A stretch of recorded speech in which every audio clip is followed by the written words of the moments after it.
Mi hija me bloqueó después de que le presté dinero por última vez. Y lo peor de todo es que yo seguí mandándole mensajes como si nada hubiera pasado. Hoy, voy a contarte algo que nunca pensé que contaría. Y si tú, por un segundo, sientes que esto te parece familiar, solo te pido que dejes un like y te suscribas. Me va a ayudar a continuar desahogándome. Me llamo Carmen Esperanza Morales, tengo 67 años, y vivo en una pequeña casa de 2 plantas en la colonia Roma Norte, en Ciudad de México. La casa que compré con el sudor de 30 años trabajando como enfermera en el Hospital General. Esas paredes color terracota han visto mis lágrimas, mis alegrías, y sobre todo, han sido testigo de cada peso que he enviado a mis hijos durante los últimos 10 años. Esta mañana, como todas las mañanas desde que me jubilé, me levanté a las 6 en punto. Mis rodillas ya no son las mismas, pero mi rutina sí. Café de olla en la estufa, pan dulce de la panadería de don Roberto, y mi teléfono en la mesa esperando los buenos días de mis 3 hijos. Pero hoy, en lugar de un «buenos días, mami», encontré algo que me partió el alma en pedacitos tan pequeños que hasta ahora sigo juntándolos. El mensaje era de Sofía, mi hija mayor, la arquitecta, la que siempre fue mi orgullo. Decía: «Mamá, necesito que entiendas algo. Ya no puedo seguir recibiendo dinero de ti. Me hace sentir mal. Además, Pablo dice que es hora de que aprendas a vivir con tu pensión nada más. Nos vemos en diciembre». Diciembre. Faltaban 8 meses. Leí el mensaje 3 veces. Luego 5. Después perdí la cuenta. Pablo era su esposo, un contador que siempre me miraba como si yo fuera un gasto innecesario en su presupuesto familiar. Y ahora resulta que el dinero que yo les mandaba religiosamente cada mes, 8,000 pesos que sacaba de mi pensión de $12,000, los hacía sentir mal. ¿Los hacía sentir mal? Recordé cuando Sofía me llamó llorando hace 2 años porque no tenían para el enganche del departamento en la Condesa. «Mami, es que si no lo apartamos ahorita, lo vamos a perder. Solo necesitamos 150,000 pesos. Te prometo que te los devolvemos». Vendí mis aretes de oro, los que me regaló su papá cuando ella nació, los únicos que tenían valor sentimental, y se los di, sin preguntarle cuándo me los devolvería, porque el amor de madre no cobra intereses. ¿Los devolvió? Jamás volvimos a hablar del tema, pero eso no era todo. Durante estos 10 años, desde que enviudé, he sido el banco de emergencias de mis 3 hijos. Ricardo, el menor, estudiaba medicina en Guadalajara. Cada mes le mandaba 6,000 pesos para sus gastos. «Es que la universidad es muy cara, mami, y ya sabes que papá quería que yo fuera doctor». Claro, su papá había querido muchas cosas antes de morirse de un infarto a los 58 años, trabajando como maestro de primaria para darnos una vida digna. Y estaba Miguel, el de en medio, ese que siempre tuvo proyectos que nunca funcionaban. El del restaurante que quebró, el del negocio de ropa que se lo robaron, el de los productos de limpieza que iban a revolucionar el mercado mexicano. Cada fracaso venía acompañado de una llamada desesperada. «Mami, solo necesito 20,000 pesos para salir de este hoyo. Es la última vez, te lo juro por mi papá». Y yo, como la tonta que fui, siempre tuve la chequera lista.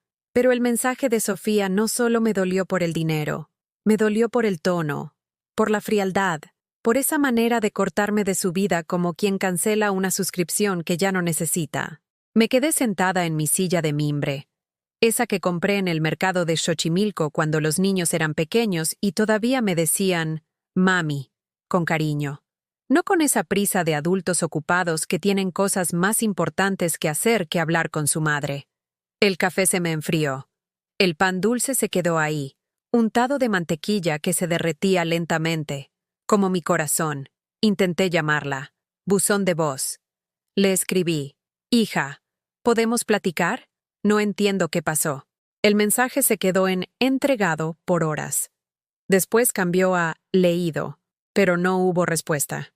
A las 3 de la tarde intenté de nuevo. Esta vez, el teléfono sonó una vez y se cortó. Volví a marcar. Sonó media vez. Me había bloqueado. Mi propia hija me había bloqueado. Esa noche, me senté en la cocina con un álbum de fotos. Ahí estaba Sofía a los 5 años, con sus coletas despeinadas, abrazando la muñeca que le regalé en su cumpleaños. Sofía a los 15, con su uniforme de preparatoria, sonriendo después de su graduación.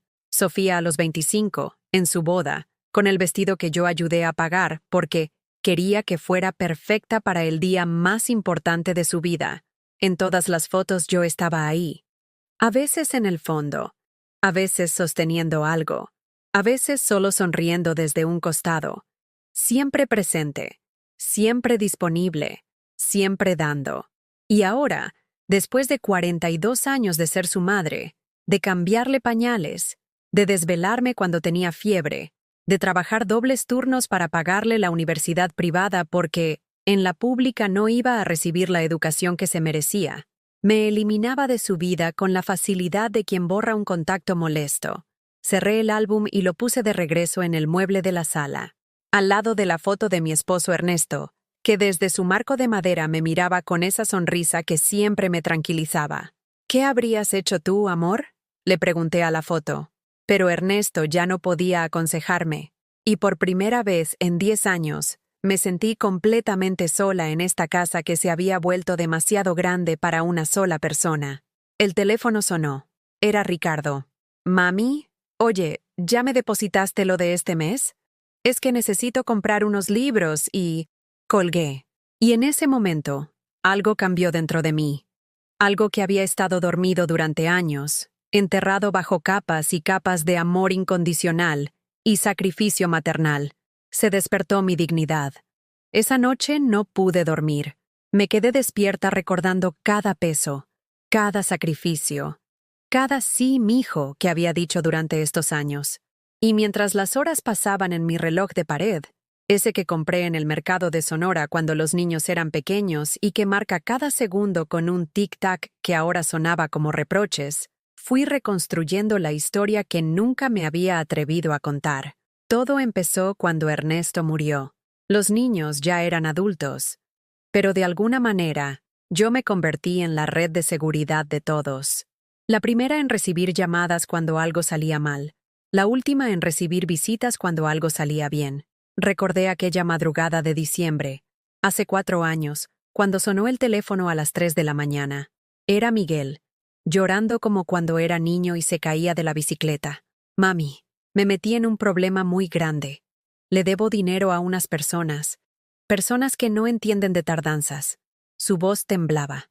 «Necesito 80,000 pesos para mañana, o me van a lastimar». No pregunté detalles. Solo me vestí, fui al banco en cuanto abrió, y saqué el dinero de mi cuenta de ahorros, la que tenía reservada para emergencias médicas, porque a mi edad, uno nunca sabe. Se lo di sin firmar ningún papel, sin pedirle explicaciones, sin siquiera preguntarle cómo había llegado a esa situación. «Te amo, mami. Eres un ángel. Te prometo que te lo devuelvo en 3 meses». 4 años después, cada vez que tocaba el tema, Miguel cambiaba la conversación. «Ay, mami, ¿para qué hablamos de dinero? El dinero va y viene, pero el amor de familia es para siempre». Qué fácil era filosofar con el dinero ajeno. Pero Miguel no era el único. Sofía había perfeccionado el arte de la manipulación emocional, de una manera que me dejaba sin argumentos.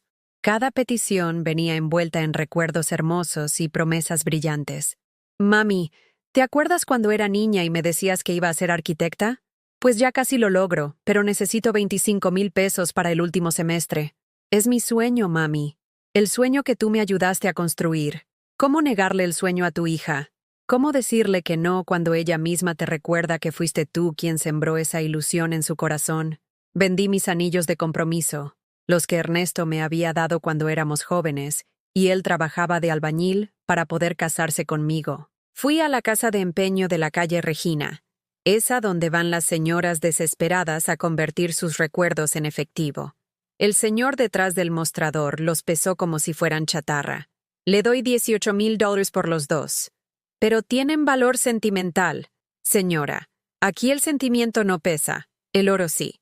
Necesitaba $7,000 más». Empeñé mi máquina de coser Singer, la que me regaló mi mamá cuando me casé. Con esa máquina había hecho los vestidos de primera comunión de mis hijos, los disfraces para los festivales del colegio, las cortinas de toda la casa.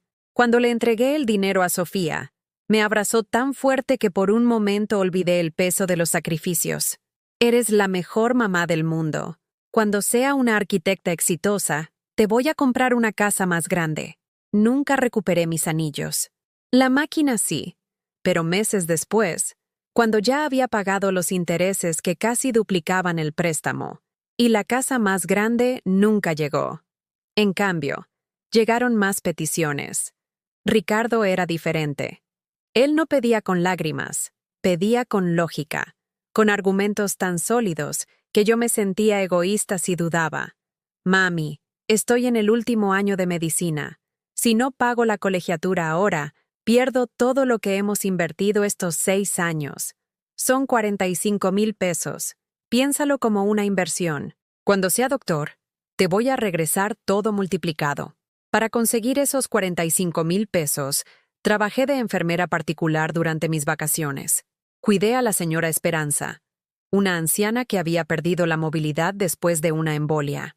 12 horas diarias, por 3 meses, en una casa donde me trataban más como empleada doméstica que como profesional de la salud. Dormía en un cuarto del tamaño de mi closet, comía las sobras de las comidas familiares y aguantaba las quejas constantes de los hijos de la señora, que me culpaban por cada caída, por cada momento de confusión, por cada síntoma de una enfermedad que yo no había causado. Pero al final de esos 3 meses, tenía el dinero para Ricardo. Gracias, mami. En 5 años, cuando ya esté establecido, te voy a pagar unas vacaciones a Europa. Ricardo se graduó, consiguió trabajo en un hospital privado y aparentemente se olvidó de Europa y de todo lo demás. Las peticiones nunca pararon, solo cambiaron de forma. Sofía necesitaba dinero para los muebles del departamento. Miguel necesitaba dinero para montar un negocio de comida. Ricardo necesitaba dinero para el coche, porque un doctor no puede andar en transporte público. Y yo siempre decía que sí, porque eso hacen las madres mexicanas, ¿verdad? Nos sacrificamos hasta que no queda nada de nosotras, y luego nos seguimos sacrificando con lo que no tenemos. Pero la gota que derramó el vaso no fue una petición de dinero, fue algo mucho peor. Hace 6 meses me enfermé. Nada grave, solo una gripe que se complicó un poco por mi edad. Pasé 4 días en cama, con fiebre y sin poder levantarme ni para hacerme un té. Le marqué a Sofía. Hija, ¿podrías venir a verme? Me siento muy mal. Ay, mami, es que hoy tengo una junta súper importante con un cliente. ¿No puedes pedirle a la vecina que te ayude? Le marqué a Miguel. Mijo, estoy enferma. ¿Podrías traerme unas medicinas? Órale, mami. ¿Y no puedes pedirle a alguno de mis hermanos? Es que ahorita estoy hasta el cuello de trabajo. Le marqué a Ricardo. Hijo, soy tu mamá. Estoy enferma y necesito ayuda. Mami, soy doctor, no delivery de medicinas. Además, tengo guardia en el hospital. Tómate un té de manzanilla y ya. Un té de manzanilla. Esa fue la receta médica que mi hijo doctor me dio para 4 días de fiebre y abandono. Al final, fue doña Carmen, mi vecina de 80 años, quien me llevó sopa de pollo y se aseguró de que tomara las medicinas. Una señora mayor que yo, con sus propios achaques, cuidándome porque mis propios hijos estaban muy ocupados. Cuando finalmente me recuperé, no recibí ni una llamada preguntando cómo había seguido. Pero sí recibí, una semana después, un mensaje de Ricardo. Mami, ¿ya me vas a depositar lo de este mes? Se me olvidó decirte que necesito un poquito más porque tuve gastos extras. Gastos extras. Mientras su madre se moría de gripe, él tenía gastos extras. Y ahí fue cuando empecé a entender que para mis hijos, yo no era una persona, era un recurso, una fuente inagotable de dinero, cuidados, amor y perdón. Un banco que nunca cobraba intereses y que nunca se quejaba de los atrasos. Pero los bancos, por lo menos, tienen horarios de atención. Yo estaba disponible las 24 horas, los 7 días de la semana, los 365 días del año, hasta hoy. Hasta este momento en que estoy sentada en mi cocina, viendo las facturas de los depósitos que he hecho durante años, sumando mentalmente cuánto de mi vida, de mi dinero, de mi dignidad, he regalado a cambio de migajas de atención. 847,000 pesos en 10 años. 847,000 pesos que salieron de mi cuenta de ahorros, de mis quincenas, de mi liquidación, de la venta de mis recuerdos, para llegar a las cuentas de 3 adultos que aparentemente habían decidido que su obligación filial terminaba en contestar el teléfono cuando necesitaban algo. Mañana iba a empezar a hacer cuentas diferentes. Mañana iba a empezar a sumar para mí. Los días siguientes al mensaje de Sofía fueron como caminar en una casa donde alguien había movido todos los muebles del lugar. Todo se veía igual, pero cada paso me dolía porque tropezaba con recuerdos que antes no estaban ahí. El martes intenté llamar a Ricardo para preguntarle sobre sus exámenes finales de especialización. Siempre me había interesado en sus estudios. Siempre le había preguntado por sus pacientes, sus guardias, sus logros. Era mi manera de mantenerme conectada con su vida. ¿Bueno? Hola, mijo, soy yo. ¿Cómo van los exámenes? Ah, hola, mamá. Oye, ahorita estoy ocupado. ¿Es urgente? Urgente. Mi curiosidad maternal, mi interés genuino por su vida, necesitaba clasificarse como urgente para merecer 5 minutos de su tiempo. No, hijo. Solo quería saber cómo estabas. Bien, mamá. Todo bien. Luego te marco. Colgó sin despedirse. Luego nunca llegó. El jueves decidí visitar a Miguel. Llevé tamales de dulce, esos que le gustaban desde niño, los que me levantaba a las 5 de la mañana a hacer cuando él tenía algún evento importante en la escuela. Toqué el timbre de su departamento en la Colonia del Valle. Me abrió en pijama, con cara de fastidio. ¡Ay, mamá! ¿Qué haces aquí? Te traje tamales. Pensé que podríamos desayunar juntos. Es que... Oye, ahorita no es buen momento. Tengo una videollamada de trabajo en 20 minutos. Se quedó parado en la puerta sin invitarme a pasar, como si yo fuera una vendedora molesta que había llegado en mal momento. ¿No puedes posponerla? Solo será un ratito. Mamá, es que no entiendes. Es trabajo. Es importante. Más importante que su madre parada en el pasillo con una bolsa de tamales calientes y el corazón estrujado de necesidad. Está bien, mijo. Toma los tamales. Cómetelos cuando puedas. Gracias, ma. Te hablo luego. Cerró la puerta. Bajé las escaleras sintiendo que cada escalón me hacía más pequeña. En el estacionamiento del edificio me quedé sentada en mi coche viejo, viendo cómo las familias salían y entraban. Papás cargando carriolas, niños corriendo, mamás con bolsas del súper. Vida normal. Vida donde las visitas de las madres eran bienvenidas. No interrupciones. Recordé cuando Miguel tenía 8 años y se quebró el brazo jugando fútbol. Pasé 3 días durmiendo en una silla del hospital porque él lloraba cada vez que me alejaba de su cama. No te vayas, mami. Quédate aquí conmigo. Y me quedaba, con la espalda destrozada y el cuello tieso. Pero me quedaba porque mi niño me necesitaba. Ahora ese mismo niño no tenía 20 minutos para compartir conmigo unos tamales. El sábado decidí hacer algo que no había hecho en años. No cocinar para nadie más que para mí. Usualmente los sábados preparaba un menudo grande, de esos que tardan 4 horas en hacerse bien, y les mandaba tuppers a mis 3 hijos. Era mi manera de asegurarme de que comieran algo casero durante la semana.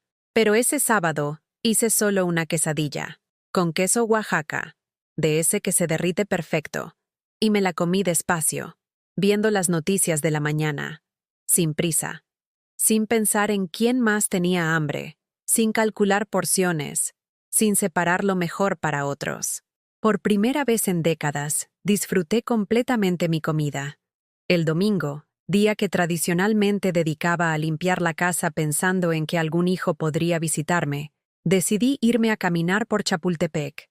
Había un concierto gratuito en el auditorio, música de Los Panchos, esa que Ernesto y yo bailábamos cuando éramos novios. Me senté en el pasto, entre familias completas y parejas de ancianos que se tomaban de las manos, y por primera vez en mucho tiempo, no me sentí sola. Me sentí libre, libre de estar esperando llamadas que no llegaban, libre de estar preparando comida que nadie agradecía, libre de estar disponible para emergencias que nunca me incluían a mí. Fue ahí, escuchando Sabor a mí, bajo la sombra de los ahuehuetes, que tomé una decisión que había estado gestándose desde el mensaje de Sofía. Llegué a casa y me senté frente a la computadora vieja que Ricardo me había regalado hace 3 años cuando cambió la suya. Abrí mi cuenta de banco en línea, esa que había aprendido a usar durante la pandemia cuando los bancos estaban cerrados. Ahí estaban todos los depósitos de los últimos meses. Transferencia a Ricardo Morales Sánchez, 6,000. Transferencia a Miguel Morales Sánchez, 4,500. Transferencia a Sofía Morales Cuenca, 8,000. Mes tras mes, año tras año, una sangría constante de mi cuenta hacia las suyas. Pero ya no más. Cancelé todas las transferencias automáticas. Cambié las contraseñas de mis cuentas, y por primera vez en 10 años, mi dinero se iba a quedar donde debía estar, conmigo. El lunes en la mañana, como era costumbre, Ricardo me mandó un mensaje. Mami, ¿ya me depositaste? Es que tengo que pagar unas cosas y no me ha llegado la notificación del banco. No le contesté. 1 hora después, otro mensaje. Mamá, ¿estás bien? Es raro que no contestes. Siguió sin contestar. Al mediodía me llamó. Dejé que sonara hasta que se fue al buzón de voz. Por la tarde, Miguel me escribió. Ma, ¿ya le depositaste a mi hermano? Me marca para preguntarme si estás enojada o algo. ¿Todo bien? Todo estaba más que bien. Todo estaba empezando a estar como debió haber estado desde hace años. Esa noche, mientras preparaba mi cena, sopa de tortilla para una sola persona, con todo el queso y la crema que quise ponerle, sonó el teléfono. Era Sofía. Mamá, necesitamos hablar. ¿Ah? ¿Ahora sí puedes hablar conmigo? No te pongas así. Me dijeron mis hermanos que no les has depositado y que no contestas mensajes. ¿Qué te pasa? ¿Qué me pasa? Me pasa que recibí tu mensaje muy claro, hija. Ya no quieres mi dinero porque los haces sentir mal. Así que decidí hacer lo que me pediste. Mamá, no era para que dejaras de ayudar a mis hermanos. Ah, ¿entonces era solo para dejar de ayudarte a ti? Silencio del otro lado de la línea. Es que es diferente. No, mija. No es diferente. Es exactamente lo mismo. Ustedes me necesitan cuando tienen problemas, pero cuando todo está bien, soy invisible. Eso no es cierto. ¿Cuándo fue la última vez que me visitaste sin necesitar algo? Otro silencio. ¿Cuándo fue la última vez que me preguntaste cómo estoy? Silencio más largo. ¿Cuándo fue la última vez que me dijiste, gracias, mamá, por algo? Mamá, no seas dramática. No estoy siendo dramática, Sofía. Estoy siendo honesta. Por primera vez en años, estoy siendo honesta. Órale, ¿y ahora qué? ¿Nos vas a castigar porque no somos los hijos perfectos que querías? Esa frase me cortó el aire. No porque fuera cruel, sino porque me hizo darme cuenta de algo terrible. Mis hijos creían que mi amor tenía que venir con dinero incluido. Creían que dejar de mantenerlos económicamente era un castigo, no una decisión de dignidad. No los estoy castigando, hija. Los estoy liberando. Ya no van a tener que sentirse mal por recibir dinero de su mamá. Mamá, estás actuando muy raro. ¿Estás enferma? ¿Necesitas que te vea un doctor? Por supuesto. Si una mujer de 67 años decidía valorarse, algo debía estar mal con su cabeza. Estoy perfectamente bien, Sofía. Mejor que nunca. Pues no parece. Qué bueno que lo dices, porque mañana voy a ir al banco a hacer algunos cambios. Ya era hora. Colgué sin despedirme. Por primera vez en mi vida, colgué el teléfono a uno de mis hijos sin pedir perdón, sin explicar más, sin suavizar el momento, y me sentí poderosa. Esa noche me bañé con sales de lavanda, me puse mi crema corporal favorita, esa que guardaba para ocasiones especiales, y me acosté temprano. Mañana iba a comenzar el resto de mi vida. Mañana iba a conocer a la Carmen que había estado enterrada bajo años de dar y dar sin recibir nada a cambio. Y tenía muchas ganas de conocerla. El martes en la mañana, cuando apenas estaba tomando mi primer café del día, comenzó el bombardeo. Ricardo llegó a mi casa sin avisar. Tocó el timbre con esa urgencia que reservaba para las emergencias médicas. Pero cuando abrí la puerta, no venía con su bata de doctor. Venía con la cara descompuesta de un niño al que le habían quitado su juguete favorito. Mamá, ¿qué está pasando? No me contestas, no me has depositado, y cuando te llamo, me mandas directo al buzón. ¿Estás enojada conmigo? Lo dejé pasar, pero no le ofrecí café. Por primera vez en la vida, no corrí a la cocina a atenderlo como si fuera una visita importante. No estoy enojada, Ricardo. Estoy haciendo lo que debí haber hecho hace años. ¿Qué cosa? Vivir con mi pensión, como dice tu hermana que debería hacer. Se sentó en el sillón, ese donde se sentaba de niño cuando hacía berrinches porque no le compraba algo que quería. Mamá, pero yo nunca te dije eso. Eso fue Sofía. Yo siempre he sido agradecido contigo. ¿Agradecido? ¿Cuándo, mijo? ¿Cuándo me colgaste la semana pasada porque estabas ocupado? ¿Cuándo no me visitaste ni una vez durante los 4 días que estuve enferma? ¿Cuándo me dijiste que tomara té de manzanilla mientras tú atendías a tus pacientes privados? Ricardo se removió incómodo en el sillón. Por primera vez, alguien le estaba recordando sus acciones. Y no le gustaba nada el espejo que le estaba poniendo enfrente. Es que... Mamá, tú sabes que mi trabajo es muy demandante. ¿Y el mío no lo era cuando trabajaba dobles turnos para pagarte la universidad? Eso es diferente. ¿Por qué es diferente? Porque tú eres mi mamá. Es tu obligación. Esas palabras se clavaron en mi pecho como dagas. Mi obligación. 42 años de ser madre se reducían a una obligación, mientras que sus 5 minutos de cortesía filial eran imposibles por su agenda ocupada. ¿Y cuál es tu obligación conmigo, Ricardo? Pues visitarte, llamarte. ¿Cuándo me visitaste por última vez? Hace como 2 meses, 3 meses y medio. Y fue porque necesitabas que te prestara mi coche porque el tuyo estaba en el taller. Mamá, no lleves la cuenta de todo. Hijo, durante 42 años no llevé la cuenta de nada. Y mira dónde me trajo eso. En ese momento sonó mi teléfono. Era Miguel. Ricardo contestó antes de que yo pudiera siquiera intentarlo. ¿Qué onda, hermano? ¿Ya hablaste con mi mamá? Está muy rara. Miguel puso el altavoz sin preguntarme. Ma, ¿qué pedo? ¿Por qué tienes a toda la familia preocupada? No tienen que preocuparse por mí. Solo van a tener que preocuparse por ustedes mismos, como yo me voy a preocupar por mí. Ay, mamá, no mames. ¿Qué? ¿Ya te volviste feminista o qué? Feminista. Como si valorarse como mujer fuera una enfermedad contagiosa. Miguel, ven a la casa. Necesitamos hablar los tres. ¿Para qué? ¿Para que nos regañes como si fuéramos niños? Para que entiendan que ya no soy su banco personal. Colgué y miré a Ricardo, que se había puesto pálido. Mamá, si es por dinero, podemos hacer un plan de pagos. No se trata del dinero, mijo. Se trata del respeto. Pero si nosotros te respetamos... ¿Me respetan? ¿Respetaron mi tiempo cuando llegaste sin avisar? ¿Respetaron mi salud cuando estuve enferma? ¿Respetaron mis sentimientos cuando me dijeron que era una obligación cuidarlos? Ricardo no supo qué contestar. Miguel llegó 1 hora después, acompañado de su novia, una muchacha de 25 años que siempre me miraba como si yo fuera un mueble viejo que estorbaba en la sala. A ver, jefa, dijo Miguel, usando ese tono burlón que usaba cuando quería minimizar las cosas serias. Explícanos qué onda con tu berrinche. No es un berrinche, Miguel. Es una decisión. ¿Decisión de qué? De dejar de mantenerlos. La novia de Miguel, Paola, soltó una risita nerviosa. ¿Mantenerlos? ¿Pero si Miguel trabaja?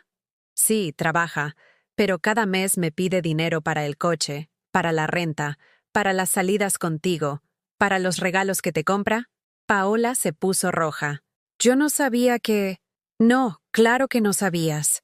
Porque Miguel nunca les dice a sus novias que su mamá de 67 años es quien financia sus romances. Miguel se levantó del sillón, furioso. Órale, mamá. No tienes por qué involucrar a Paola en esto. ¿Por qué no? Si ella se beneficia de mi dinero, tiene derecho a saber de dónde sale. No es cierto.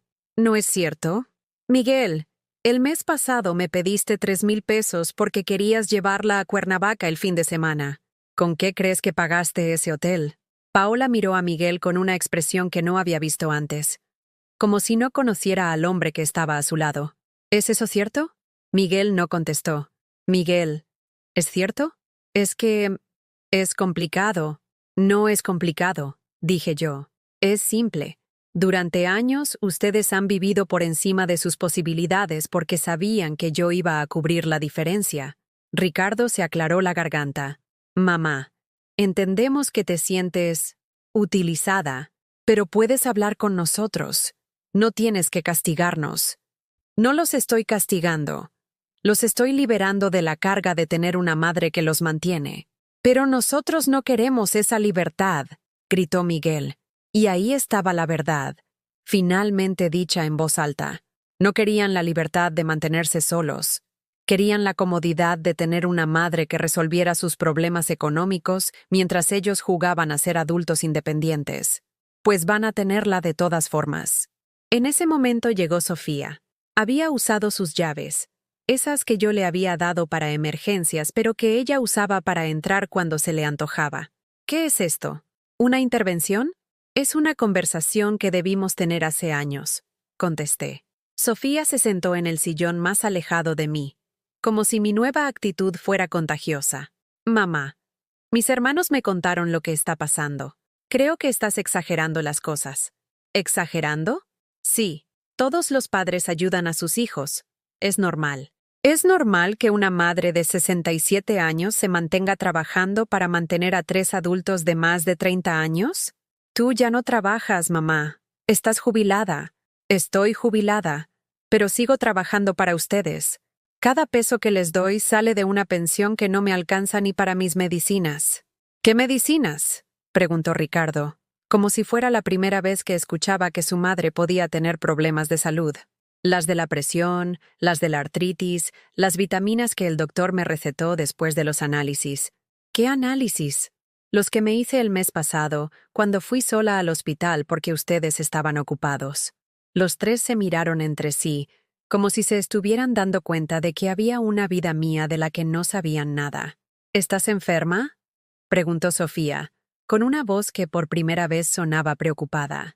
No más que cualquier persona de mi edad que ha trabajado toda su vida y que ha vivido estresada por mantener a una familia que la ve como un cajero automático. Miguel se levantó y empezó a caminar por la sala. A ver, mamá, dinos qué quieres. ¿Quieres que te pidamos perdón? ¿Quieres que te visitemos más seguido?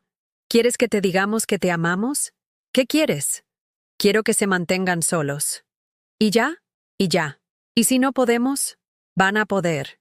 Son adultos inteligentes con trabajos y educación. Van a encontrar la manera. Ricardo se acercó a mí y me tomó de las manos. Mamá, pensé que éramos una familia unida.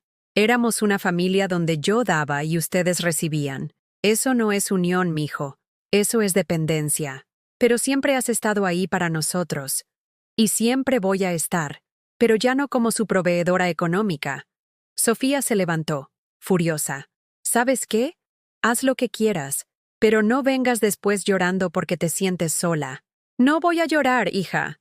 Por primera vez en años, no voy a llorar. Los 3 se fueron juntos, cuchicheando entre ellos en la puerta, seguramente haciendo planes para lidiar con su madre rebelde. Los vi irse desde la ventana de mi sala, subirse a sus coches, arrancar, desaparecer de mi vista. Y por primera vez en décadas, el silencio de mi casa no se sintió como abandono. Se sintió como paz. Los siguientes días fueron extraños, como cuando te quitas un zapato que te apretaba desde hace horas y de repente te das cuenta de que habías olvidado cómo se sentía caminar sin dolor. Por primera vez en años, mi teléfono no sonaba cada 2 días con emergencias financieras. Por primera vez en años, no tenía que revisar mi cuenta de banco preguntándome si me iba a alcanzar para todo lo que necesitaba. Por primera vez en años, mi dinero era mío. El miércoles fui al banco, no a hacer transferencias, sino a abrir una cuenta de ahorros nueva. Una que solo yo conociera. Una donde pudiera guardar dinero sin que nadie supiera que existía. ¿Va a ser cuenta individual?, me preguntó la ejecutiva. Una muchacha joven con uñas perfectas que me recordó a Sofía cuando recién había empezado a trabajar.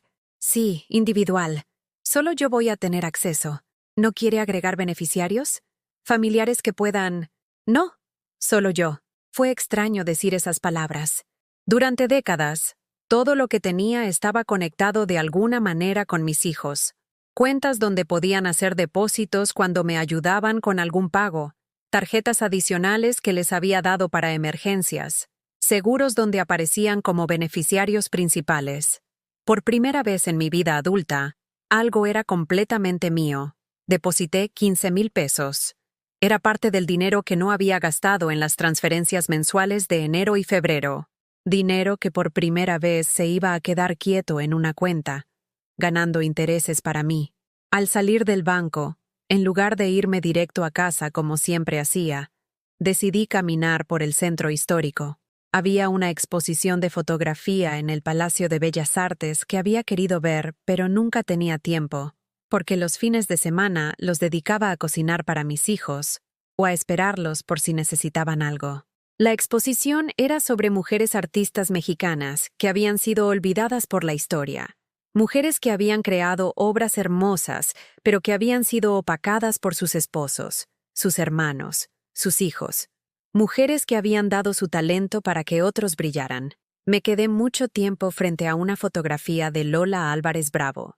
En la imagen, ella estaba trabajando en su cuarto oscuro, concentrada, seria, completamente absorta en su arte.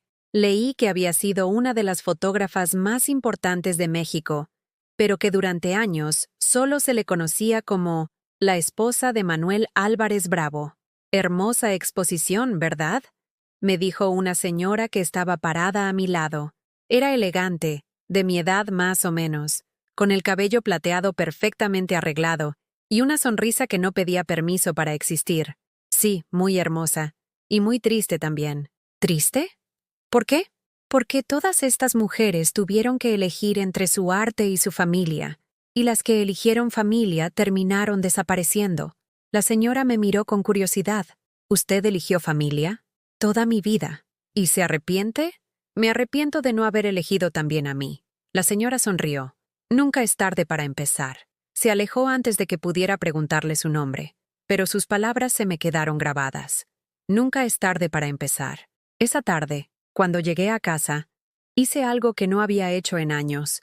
Me senté en mi sala, con un té de manzanilla, sin preocuparme por nada ni por nadie, sin estar pendiente del teléfono por si alguno de mis hijos necesitaba algo, sin estar preparando comida extra por si alguien llegaba de improviso, sin estar planchando o limpiando o resolviendo, solo sentada, solo siendo.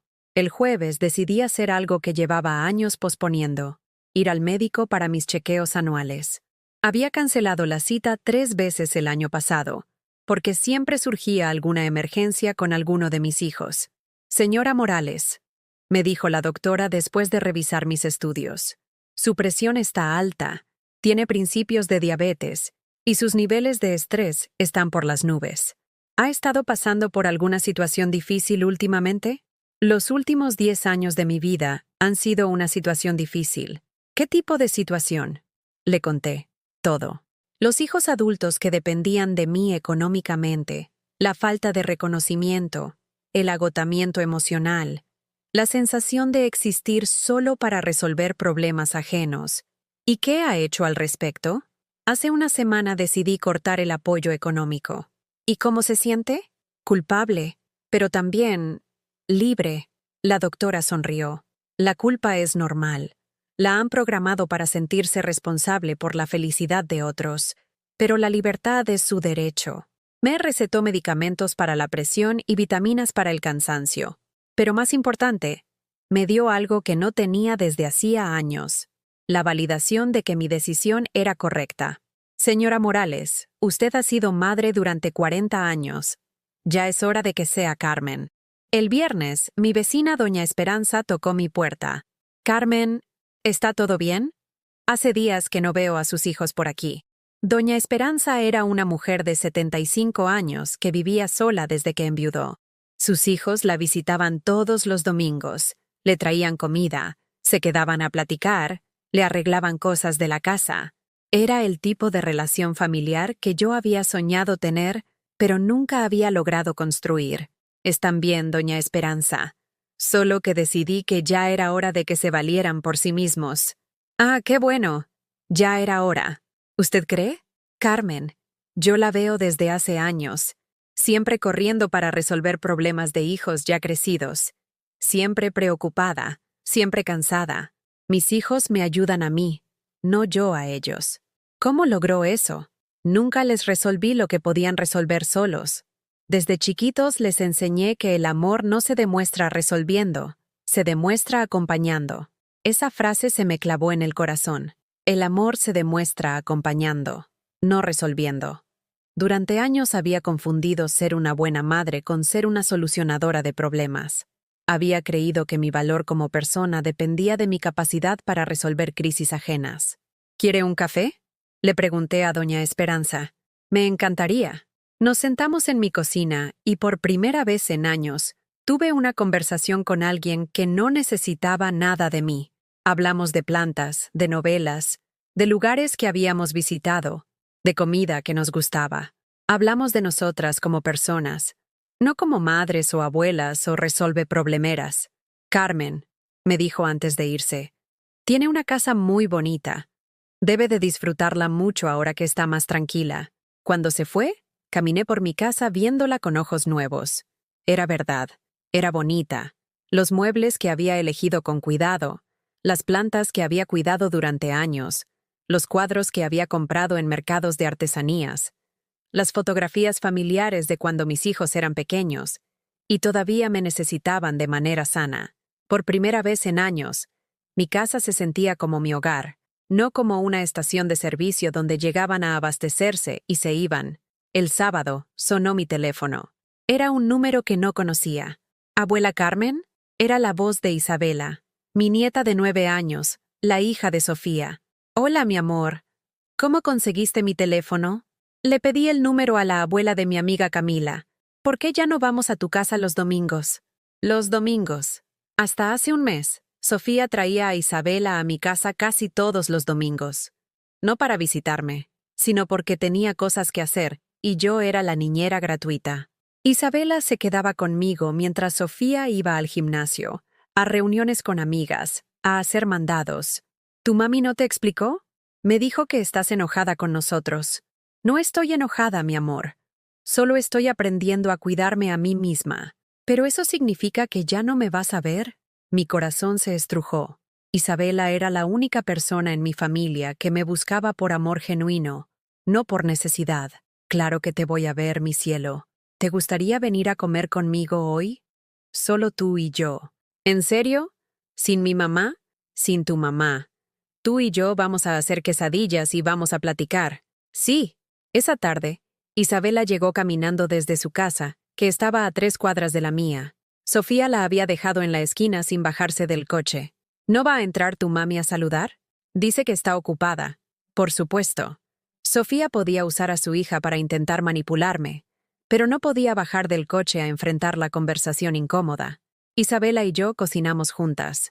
Ella me platicó de la escuela, de sus amigas, de un libro que estaba leyendo.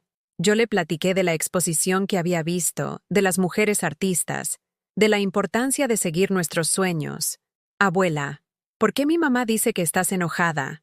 Porque no entiende la diferencia entre estar enojada y ponerse límites. ¿Qué son límites? Son las reglas que nos ponemos para que nos traten con respeto. Como cuando yo le digo a mi hermano que no toque mis juguetes. Exactamente como eso. Cuando Sofía vino por Isabela, no se bajó del coche. Solo tocó el claxon. Isabela corrió hacia mí y me abrazó fuerte. Te amo, abuela. Y creo que está bien que te pongas límites. Esa noche me acosté temprano con una novela que había querido leer desde hace meses. Por primera vez en años, no me quedé despierta preocupándome por problemas ajenos. Por primera vez en años, dormí completa. 2 semanas después de mi primera declaración de independencia, los 3 aparecieron en mi casa un domingo en la tarde. Esta vez no llegaron por separado. No llegaron con berrinches individuales. Llegaron como un frente unido, como un comando militar que había planeado su estrategia de reconquista. Ricardo tocó el timbre con esa autoridad médica que usaba cuando quería intimidar a las enfermeras del hospital. Miguel se asomó por la ventana de la sala, haciendo gestos para que le abriera. Y Sofía gritó desde la calle: «¡Mamá, abre! Venimos a arreglar esto de una vez por todas». Arreglar. Como si yo fuera una tubería descompuesta que necesitaba reparación. Abrí la puerta y los dejé pasar, pero esta vez no les ofrecí nada. Ni agua, ni café, ni el pan dulce que sabía que les gustaba. Se sentaron en la sala como un tribunal, con Ricardo en el centro, flanqueado por sus hermanos como si fuera el presidente de un consejo de disciplina. «Mamá, siéntate», me dijo Ricardo con esa voz que usaba con sus pacientes problemáticos. «Tenemos que hablar. Estoy bien parada. Por favor, siéntate. En mi casa, yo decido si me siento o no». Miguel soltó una risa nerviosa. «Órale, mamá, pareces adolescente rebelde. Parezco una mujer de 67 años que por fin aprendió a decir que no». Sofía abrió una libreta que había traído, como si esto fuera una junta de trabajo. «Mamá, hemos estado hablando entre nosotros y llegamos a algunas conclusiones». «¿Qué conclusiones?» «Primero, que reconocemos que quizás no hemos sido los hijos más atentos». «¿Quizás?» «Está bien, no hemos sido los hijos más atentos. Pero eso se puede cambiar». Ricardo se aclaró la garganta y sacó su teléfono.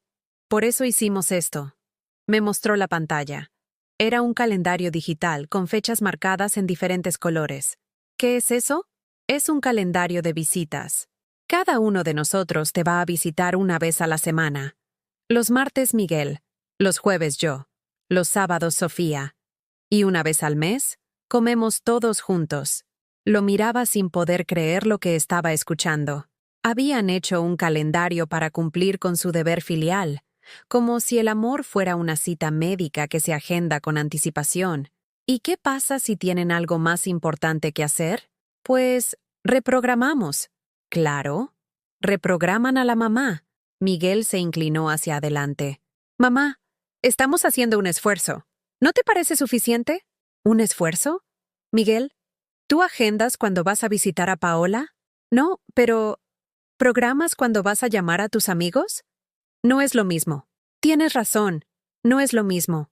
A ellos los visitas porque quieres. A mí me van a visitar porque tienen que hacerlo». Sofía cerró su libreta con un golpe seco. «¿Sabes qué, mamá? No te entiendo. Nos estamos esforzando por ser mejores hijos, y tú sigues quejándote». «No me estoy quejando, Sofía. Estoy explicándoles por qué su plan no va a funcionar». «¿Y qué es lo que quieres entonces?» Me senté frente a ellos, en mi silla favorita, esa que Ernesto me había regalado en nuestro 10º aniversario. «Quiero que entiendan que el amor no se programa en un calendario. Pero por algo se empieza», dijo Ricardo. «¿Por algo se empieza?» «Ricardo, llevas 42 años siendo mi hijo. Si a estas alturas necesitas un calendario para recordar visitarme, entonces el problema no es de organización. El problema es que ya no sienten amor genuino por mí». Los tres se miraron entre sí, como si yo hubiera dicho algo absurdo. «Claro que te amamos», gritó Miguel. «¿Me aman? ¿Cuándo fue la última vez que alguno de ustedes hizo algo por mí sin que yo se lo pidiera?» Silencio. «¿Cuándo fue la última vez que me llamaron solo para preguntarme cómo estaba?» Más silencio. «¿Cuándo fue la última vez que me trajeron algo, cualquier cosa, un dulce, una flor, una foto, solo porque se acordaron de mí?» El silencio se volvió incómodo. «Exactamente. Ustedes no me aman. Ustedes aman lo que yo les doy». Sofía se levantó, furiosa. «Eso no es cierto. ¿No es cierto? Entonces dime, ¿qué es lo que más van a extrañar si yo me muero mañana?» «Mamá, no digas eso». Responde la pregunta, Sofía. «Pues, te vamos a extrañar a ti». ¿A mí? ¿O van a extrañar los depósitos mensuales? ¿Van a extrañar que resuelva sus emergencias? ¿Van a extrañar tener a quien llamar cuando necesiten dinero?» Miguel se levantó también. «Mamá, ya basta. Estás siendo muy cruel». ¿Yo soy cruel? Miguel, ¿sabes cuánto dinero les he dado en los últimos 10 años? No llevamos la cuenta. 847,000 pesos. Esa es mi crueldad. Haber sacrificado 847,000 pesos de mi futuro para financiar el presente de ustedes». Ricardo se puso pálido. «Mamá, ¿nosotros no te pedimos que llevaras la cuenta?» «No me pidieron que llevara la cuenta, pero sí me pidieron el dinero. Una y otra vez». Caminé hacia el mueble donde guardaba mis documentos importantes y saqué una carpeta que había preparado especialmente para este momento. «Miren esto». Abrí la carpeta frente a ellos. Adentro estaban todas las transferencias bancarias de los últimos años, todas impresas, todas organizadas por fecha y por hijo. Esto es lo que ustedes llaman amor. Ricardo tomó algunas hojas y las revisó. Mamá, pero nosotros nunca... ¿Nunca qué? ¿Nunca me pidieron este dinero? Cada transferencia tiene fecha, hora y motivo. Aquí está la del coche de Miguel, la del departamento de Sofía, la de tus libros de medicina, Ricardo. Sofía arrebató los papeles. ¿Para qué guardaste todo esto? Porque necesitaba pruebas de mi propia estupidez. No eres estúpida. Soy estúpida, Sofía. Fui estúpida durante 10 años. Fui estúpida cuando creí que dar dinero era lo mismo que dar amor. Fui estúpida cuando creí que ustedes me visitaban porque me querían y no porque necesitaban algo. Fui estúpida cuando creí que ser buena madre significaba mantenerlos económicamente hasta que yo me muriera. Miguel se acercó a mí y trató de tomarme de las manos. Mamá, puedes dejar de darnos dinero, pero no puedes dejar de ser nuestra mamá. Aparté mis manos. No voy a dejar de ser su mamá, Miguel, pero voy a ser una mamá diferente. ¿Diferente cómo? Una mamá que se respeta a sí misma. Caminé hacia la sala y tomé una caja que había estado esperando en la mesa del centro. ¿Qué es eso?, preguntó Sofía. Son sus llaves. Abrí la caja y saqué 3 juegos de llaves.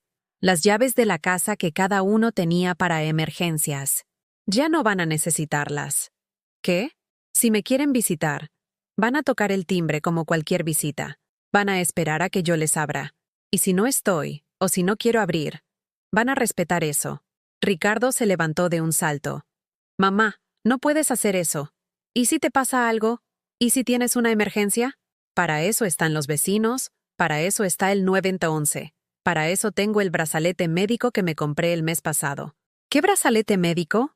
El que me compré cuando me di cuenta de que mis propios hijos no se iban a hacer responsables de mi bienestar. Sofía empezó a llorar. Pero no eran lágrimas de arrepentimiento. Eran lágrimas de frustración. Lágrimas de alguien que estaba perdiendo el control de una situación. Mamá, esto no puede terminar así. No está terminando, Sofía. Está empezando. ¿Empezando qué? Mi vida. Les extendí las llaves. Ricardo fue el primero en tomarlas, con las manos temblorosas. Después Miguel. Sofía fue la última, y cuando tomó las suyas, me miró con una expresión que nunca había visto antes. ¿Nos estás corriendo?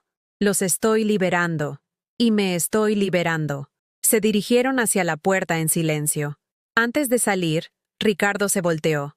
Mamá, ¿y si nos arrepentimos? ¿Y si queremos cambiar de verdad? Ricardo, ustedes son adultos. Si quieren cambiar, cambien, pero no lo hagan por mi dinero. Háganlo por ustedes. ¿Y nos vas a perdonar? Ya los perdoné, mijo. Ahora me estoy perdonando a mí. Se fueron sin cerrar la puerta completamente. Yo la cerré. Puse el seguro. Y por primera vez en décadas, mi casa fue realmente mía. Esa noche cené sola, en mi comedor, con mi mejor vajilla, con velas encendidas y una copa de vino que había estado guardando para una ocasión especial. La ocasión especial era yo. Era mi libertad. Era mi dignidad recuperada. Y sabía a gloria. 6 meses después del día que cambió mi vida, me desperté sin alarma a las 7 de la mañana. No porque tuviera prisa por nada, sino porque mi cuerpo había aprendido a descansar de verdad, y ya no necesitaba dormir 12 horas para recuperarse del agotamiento emocional. Me quedé un momento en la cama, escuchando los sonidos de la mañana. Los pájaros en el pequeño jardín que había empezado a cuidar. El ruido lejano del tráfico de insurgentes. La música suave que mi vecina doña Carmen ponía mientras regaba sus plantas. Sonidos de vida normal, de gente que empezaba el día sin dramas, sin crisis, sin emergencias que resolver. Por primera vez en décadas, yo era una de esas personas. Me levanté y, en lugar de ponerme la bata vieja que había usado durante años, me puse el conjunto de pijama de seda que me había comprado la semana anterior. Rosa pálido con flores bordadas, suave contra mi piel, hermoso sin necesidad de que alguien más lo viera. Lo había comprado para mí, solo para mí, con el dinero que antes hubiera mandado a Ricardo para sus gastos médicos. En la cocina, preparé café en mi nueva cafetera francesa. Nada del café instantáneo que tomaba cuando tenía prisa por mandar dinero y resolver problemas ajenos. Café de grano, molido fresco, con el tiempo necesario para que el sabor se desarrollara completamente. Mientras esperaba que el café estuviera listo, abrí mi cuaderno nuevo, un cuaderno de pasta dura, con hojas gruesas, que había comprado específicamente para planear algo que nunca pensé que haría: un viaje. Oaxaca, noviembre. Había escrito en la primera página, con la letra cuidadosa de alguien que tiene tiempo para escribir bonito. Abajo, una lista de lugares que quería conocer: Monte Albán, el mercado de Tlacolula, los talleres de barro negro en San Bartolo, Coyotepec, lugares de los que había escuchado hablar durante años, pero que nunca había visitado, porque mi dinero siempre tenía destinos más urgentes. Ya había apartado el tour, pagado el hotel, comprado los boletos de autobús. Todo con mi dinero, para mi disfrute, sin pedirle permiso a nadie ni justificar por qué me merecía gastar en mí misma. El teléfono sonó. Era un número que no conocía. ¿Bueno? ¿Señora Carmen? Habla Lucía, de la clase de Tai Chi en el parque. Lucía era una mujer de mi edad que había conocido hace 3 meses, cuando decidí unirme a las clases gratuitas que daban en el Parque México. Al principio había ido porque el doctor me había dicho que necesitaba hacer ejercicio para la artritis, pero me había quedado porque descubrí algo que había olvidado: cómo se sentía hacer algo solo por el placer de hacerlo. Hola, Lucía. ¿Cómo estás? Muy bien. Te hablo porque el grupo está organizando una salida el domingo a Xochimilco. ¿Te animas? Vamos a rentar una trajinera y llevar comida casera. Hace 6 meses hubiera dicho que no automáticamente. Los domingos eran para esperar visitas que nunca llegaban, para cocinar comidas que nadie comía, para estar disponible por si alguno de mis hijos necesitaba algo. Me encanta la idea. ¿Qué puedo llevar? ¿Qué tal unas quesadillas? Las que hiciste para el cumpleaños de Doña Rosa estaban deliciosas. Quesadillas. Para gente que las iba a apreciar, que me iba a dar las gracias, que me veía como Carmen la persona, no como Carmen la proveedora. Perfecto. Nos vemos el domingo. Después de colgar, me quedé pensando en cómo había cambiado mi vida desde aquella primera noche cuando decidí dejar de ser el banco de mis hijos. Había empezado poco a poco. Primero cancelando las transferencias, después cambiando mi rutina, después permitiéndome pequeños gustos. El primer mes había sido difícil, no porque extrañara dar dinero, sino porque no sabía qué hacer conmigo misma cuando no tenía que estar resolviendo crisis ajenas. Había pasado tantos años reaccionando a las necesidades de otros que había olvidado cuáles eran las mías. Poco a poco había empezado a redescubrirme. Recordé que me gustaba leer, así que me inscribí en la biblioteca pública y empecé a llevar novelas a casa. Recordé que me gustaba caminar, así que compré tenis nuevos y empecé a explorar los parques de la ciudad. Recordé que me gustaba cocinar para el placer, no solo por necesidad, así que empecé a probar recetas nuevas para mí sola. El cambio más grande había llegado hace 2 meses, cuando decidí renovar mi casa. No una renovación costosa, sino cambios pequeños que la hicieran sentir mía. Pinté las paredes de un amarillo suave que me recordaba a los girasoles. Cambié las cortinas oscuras por unas de lino blanco que dejaban entrar más luz. Compré plantas para cada rincón. La casa ya no parecía un museo de recuerdos familiares donde yo era solo la cuidadora. Parecía el hogar de una mujer que había decidido vivir para sí misma. Esa tarde, mientras regaba mis nuevas plantas, sonó el portón. Era Valentina, mi nieta de 15 años, la hija menor de Sofía. «Hola, abuela». La dejé pasar, pero algo en su cara me dijo que esta no era una visita casual. «¿Quieres agua de Jamaica?» «Acabo de hacer». «Sí, por favor». Nos sentamos en la mesa de la cocina, esa que ahora tenía un mantel nuevo y una pequeña maceta con hierbas de olor. «Abuela, ¿puedo preguntarte algo?» «Claro, mija. ¿Por qué dejaste de ayudar a mi mamá y a mis tíos?» La pregunta no me sorprendió. Sabía que algún día alguno de mis nietos vendría a pedirme explicaciones. Lo que me sorprendió fue lo fácil que fue contestar, porque me di cuenta de que no los estaba ayudando. Los estaba lastimando. ¿Cómo? Les estaba enseñando que no tenían que ser responsables de sus propias vidas, que siempre iba a haber alguien que resolviera sus problemas por ellos. Valentina asintió lentamente. Mi mamá dice que eres egoísta. ¿Tú qué crees? Creo que tienes derecho a ser egoísta. Digo, ya criaste a tus hijos. Ya hiciste tu trabajo. ¿Por qué tienes que seguir trabajando para ellos para siempre? La madurez de esta niña de 15 años me dejó sin palabras por un momento. ¿Sabes qué es lo más triste, Valentina? Que tardé 67 años en darme cuenta de eso. Pero ya te diste cuenta.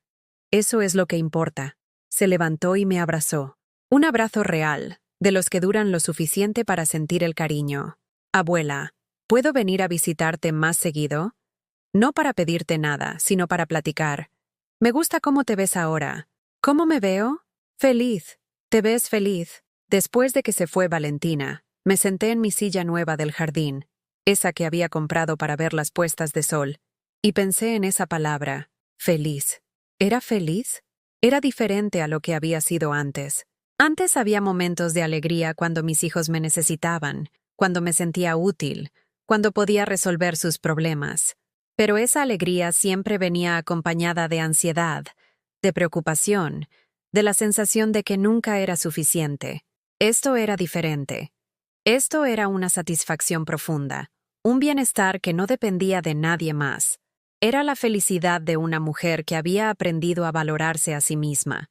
Esa noche, mientras cenaba mi sopa de verduras con un buen pan que había comprado en la panadería artesanal del barrio, pensé en todo lo que había ganado en estos meses. Había ganado tiempo, tiempo para leer, para caminar, para hacer nuevas amigas, para planear viajes. Había ganado dinero. Mi cuenta de ahorros, por primera vez en años, crecía en lugar de vaciarse. Había ganado respeto por mí misma. Ya no me veía como una mujer que tenía que pedir perdón por existir. Pero sobre todo, había ganado algo que no sabía que había perdido: mi identidad. Ya no era solo la mamá de o la abuela de. Era Carmen, Carmen Esperanza Morales. Una mujer completa, interesante, valiosa por sí misma. Antes de irme a dormir, abrí mi cuaderno de viaje y escribí una nueva lista. Cosas que quiero hacer en 2024. Aprender a pintar, tomar clases de baile, visitar a mi prima en Veracruz, escribir cartas a mis amigas de la juventud.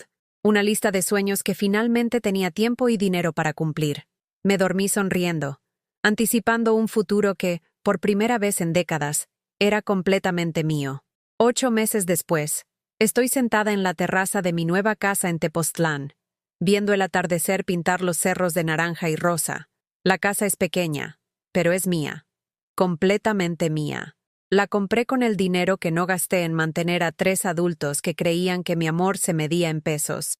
Esta mañana recibí una carta de Miguel. La primera comunicación directa en 5 meses. Decía: Mamá, sé que has de estar enojada todavía, pero quería decirte que Paola y yo nos vamos a casar. Te mandamos la invitación por si quieres venir. No te preocupes por el regalo. Con que vengas es suficiente. Me reí tanto que casi se me sale el té de manzanilla. No te preocupes por el regalo.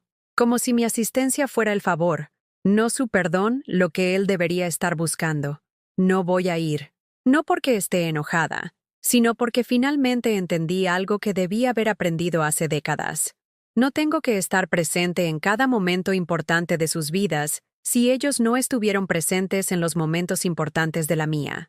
Ricardo se graduó de su especialización hace 3 meses. Me enteré por Facebook, donde publicó fotos con toda su nueva novia, sus colegas, sus amigos. En ninguna foto aparecía la mujer que pagó cada libro, cada colegiatura, cada peso de su educación. Pero sí aparecía la nueva novia con un ramo de flores, celebrando el triunfo de un hombre que ella no conoció cuando era un estudiante sin dinero. Sofía. Sofía ha sido la más silenciosa de todos. No me ha buscado ni una sola vez, ni para disculparse, ni para pelear, ni para preguntarme si estoy viva. Es como si hubiera logrado su objetivo: borrarme de su vida sin enfrentar las consecuencias emocionales. Pero yo ya no estoy esperando sus disculpas. La Carmen de hace 8 meses sí esperaba. Esa Carmen se quedaba despierta imaginando el momento en que alguno de sus hijos tocaría a su puerta, con lágrimas en los ojos, pidiendo perdón, reconociendo finalmente todo lo que ella había sacrificado por ellos. Esta Carmen, la que está sentada aquí con su cabello cortado en un bob moderno, con su vestido de lino color azul cielo que compró porque le gustó y no porque estaba en oferta. Esta Carmen entendió algo revolucionario. No necesito que reconozcan mis sacrificios para que esos sacrificios hayan valido la pena. Los hice por amor. Un amor real, profundo, incondicional. El hecho de que ellos no supieran recibirlo o valorarlo no disminuye la pureza de lo que sentí. Solo me enseñó que el amor sin límites se convierte en una prisión para quien lo da. Ayer vino a visitarme Esperanza, la nieta de doña Carmen, mi vecina de la Ciudad de México. Tiene 22 años y está estudiando psicología. Me trajo flores de cempasúchil porque le recordé a su abuela, pero en versión rebelde. Nos sentamos en esta misma terraza y me dijo algo que me llegó al alma. Señora Carmen, mi abuela me contó su historia. Dice que usted le enseñó que no está mal ponerle precio al respeto. Ponerle precio al respeto. Qué manera tan clara de describir lo que había hecho. ¿Y tú qué opinas?, le pregunté. Opino que ojalá más mujeres de su generación hubieran sido tan valientes. Mi mamá tiene 50 años y todavía le está pagando los caprichos a mi hermano de 30. Ese comentario me hizo reflexionar sobre algo que no había considerado antes.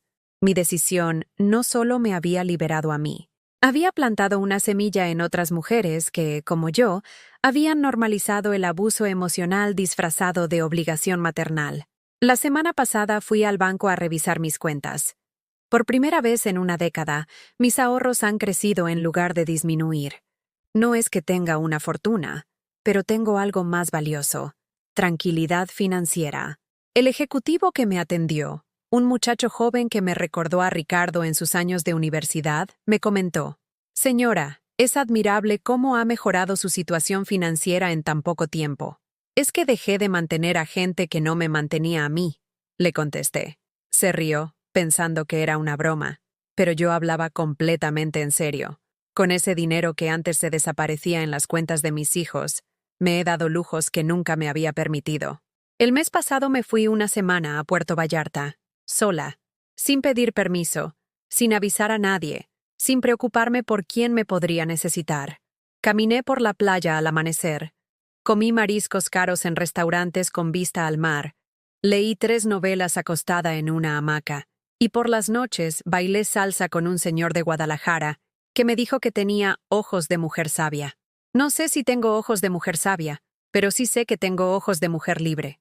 A veces, en las noches más silenciosas, cuando el viento mueve las bugambilias de mi jardín y el único sonido es el de los grillos cantando, me pregunto si mis hijos estarán bien, si habrán aprendido a valerse por sí mismos, si habrán entendido el favor que les hice al obligarlos a crecer.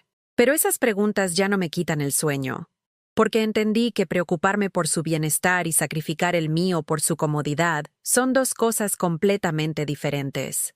Puedo amarlos desde la distancia sin financiarlos desde la cercanía. Puedo desearles lo mejor sin ser yo quien se los dé. El otro día, mientras regaba mis plantas nuevas, tengo un jardín pequeño pero lleno de flores que planto porque me gustan, no porque sean prácticas o duraderas. Pensé en algo que mi mamá me decía cuando era niña. Carmen, el amor que no te respeta no es amor, es costumbre. Mi mamá murió hace 15 años, pero su sabiduría finalmente encontró tierra fértil en mi corazón. Durante décadas, confundí costumbre con amor. Costumbre de dar, costumbre de resolver, costumbre de estar disponible, costumbre de poner a otros antes que a mí. Pero el amor real, el amor que vale la pena, incluye respeto, incluye reciprocidad, incluye reconocimiento. Y si mis hijos no pueden ofrecerme eso, entonces no están listos para recibir lo que yo tengo para dar. Tal vez algún día lo estén. Tal vez algún día uno de ellos, o los 3, entiendan que una madre no es un recurso natural inagotable, que soy una mujer con sentimientos, necesidades, sueños y límites. Tal vez algún día toquen a mi puerta no para pedir, sino para dar, no para resolver sus problemas, sino para preguntarme por los míos. Y si ese día llega, yo estaré aquí, pero ya no como la Carmen que se desvivía por otros, sino como la Carmen que aprendió a vivir para sí misma. Mientras tanto, tengo planes. El próximo mes voy a tomar clases de pintura en el Centro Cultural de Tepoztlán. En diciembre quiero ir a Oaxaca a aprender a hacer textiles tradicionales. Y para mi cumpleaños 68, estoy pensando en un viaje a España, a conocer los pueblos de donde vinieron mis bisabuelos. Todo eso lo puedo hacer porque ya no soy el banco de nadie más que de mí misma. Porque ya no soy la madre que se disculpa por existir. Porque ya no soy la mujer que pide permiso para ser feliz. El sol se está ocultando detrás de los cerros de Tepoztlán, y yo estoy aquí, con mi taza de té en las manos, sintiendo que la vida apenas está comenzando. ¿Alguna vez has sentido que das tanto de ti que te olvidas de quién eres cuando no estás dando? ¿Conoces a alguien que haya tenido que elegir entre el amor de otros y el respeto hacia sí misma? Cuéntame en los comentarios si esta historia te suena familiar. Y si te gustó este relato, déjame un like y suscríbete al canal. Porque a veces, las historias que más necesitamos escuchar son las que alguien más necesita contar. Y tal vez, mi historia llegue a esa mujer que está donde yo estaba hace 8 meses, preguntándose si vale la pena seguir dando cuando nadie te da nada a cambio. La respuesta es no. No vale la pena. Tú vales más que eso. Mucho más. 6 meses después, mientras empaco mi maleta para el viaje a Oaxaca que siempre quise hacer, encuentro una foto que se había caído detrás de mi tocador. Es de la primera comunión de Sofía. Ahí estoy yo, con mi vestido azul marino que me había comprado especialmente para la ocasión, sonriendo orgullosa mientras ella posa con su vestido blanco inmaculado. Me veo tan joven en esa foto, tan llena de esperanza, tan convencida de que todo lo que estaba sembrando en mis hijos algún día me regresaría multiplicado en amor y cuidado. Pero ahora, viendo esa imagen con los ojos de la mujer que soy hoy, no siento tristeza. Siento ternura por esa Carmen que creía que dar sin límites era sinónimo de amar sin condiciones. La meto en mi bolsa, no como un peso del pasado, sino como un recordatorio de cuánto he crecido. Mi casa se ve diferente ahora. Ya no tiene esa atmósfera de museo donde todo estaba preservado para visitas que nunca llegaban. Cambié las cortinas pesadas por unas de lino blanco que dejan entrar toda la luz de la mañana. Compré plantas que alegran cada rincón. Y por las tardes, cuando llego de mis clases de pintura en el Centro Cultural, me siento en mi nueva mecedora a leer los libros que había dejado acumularse en el librero durante años. Las clases de pintura fueron idea de Esperanza, mi vecina de 80 años, la misma que me cuidó cuando estuve enferma. Resulta que ella llevaba 5 años tomando clases de acuarela y me convenció de acompañarla. «Carmen», me dijo un día mientras tomábamos café en su jardín, «tienes manos de artista. Yo las he visto hacer magia con la comida, con las costuras, con todo lo que tocas. Es hora de que hagas algo solo para ti». Al principio me daba pena. Me sentía ridícula. Una señora de 67 años, tratando de aprender algo completamente nuevo, rodeada de jóvenes universitarios y señoras de sociedad que parecían nacidas con un pincel en la mano. Pero el maestro Aurelio, un hombre de 70 años que había sido ilustrador de libros infantiles, me recibió con una sonrisa que disolvió todos mis miedos. «El arte no tiene edad, señora Carmen, solo necesita honestidad». Y tenía razón. Cada martes y jueves, durante 2 horas, soy solo Carmen la pintora, no Carmen la madre, no Carmen la proveedora, no Carmen la disponible las 24 horas. Solo una mujer con un pincel en la mano, creando algo hermoso que no tiene que servir para nada más que para hacerme feliz. Mi primera pintura fue un jarrón con flores de cempasúchil. Nada sofisticado. Pero cuando la colgué en mi sala, sentí un orgullo que no había experimentado en décadas. Era mía. La había creado yo, con mis manos, con mi tiempo, con mi dinero. Con mi dinero. Esas 2 palabras que antes me sonaban egoístas ahora suenan como música. Mi dinero para mis clases, mi dinero para mis libros, mi dinero para este viaje a Oaxaca donde voy a visitar los talleres de artesanos y a comer en restaurantes que elegí yo, sin tener que preocuparme por el presupuesto de nadie más. El mes pasado recibí una llamada de Ricardo. Habían pasado 4 meses sin saber de él. «Mamá, ¿cómo estás?» Muy bien, mijo. ¿Y tú? Bien, bien. Oye, quería contarte que Paola y Miguel terminaron. Lamento escuchar eso. Sí, bueno, ella se enteró de algunas cosas. Y pues decidió que no quería estar con alguien que no fuera independiente. No dije nada. No era mi lugar juzgar, pero tampoco era mi lugar consolarlo por las consecuencias de sus propias decisiones. Y también quería contarte que conseguí un trabajo de medio tiempo los fines de semana, en una clínica privada. Me da mucho gusto, Ricardo. Sí, es que he estado pensando en lo que dijiste, sobre ser independiente. Qué bueno que estés reflexionando sobre eso. Mamá, ¿podríamos vernos algún día? Para platicar, sin pedirte nada, solo para platicar. Por supuesto, mijo. Puedes venir el domingo en la tarde si quieres. Vino con flores. Margaritas blancas, mis favoritas. Las que solía cortarme del jardín de su abuela cuando era niño. Nos sentamos en la sala. Pero esta vez él se veía diferente. Más pequeño, de alguna manera. Como si el mundo le hubiera enseñado lo que costaba mantenerse solo. Mamá, quería pedirte perdón. ¿Por qué cosa específicamente? Por no verte como persona, por verte solo como mi mamá, como alguien que tenía que estar ahí para mí. Era la primera vez en su vida adulta que Ricardo me pedía perdón por algo real, algo que realmente había dolido. Te acepto la disculpa, mijo. ¿Podríamos intentar tener una relación diferente? ¿Una donde yo también cuide de ti? Me encantaría, Ricardo. Pero tiene que ser porque quieres, no porque sientes obligación. Quiero. De verdad quiero. Y desde entonces viene cada 2 domingos. A veces me trae pan dulce de la panadería nueva que abrió cerca de su trabajo. A veces solo viene a contarme sobre sus pacientes, sus guardias, sus planes. Y yo le cuento sobre mis pinturas, mis lecturas, mis nuevas amigas del centro cultural. Es diferente, es real. De Sofía no he sabido mucho.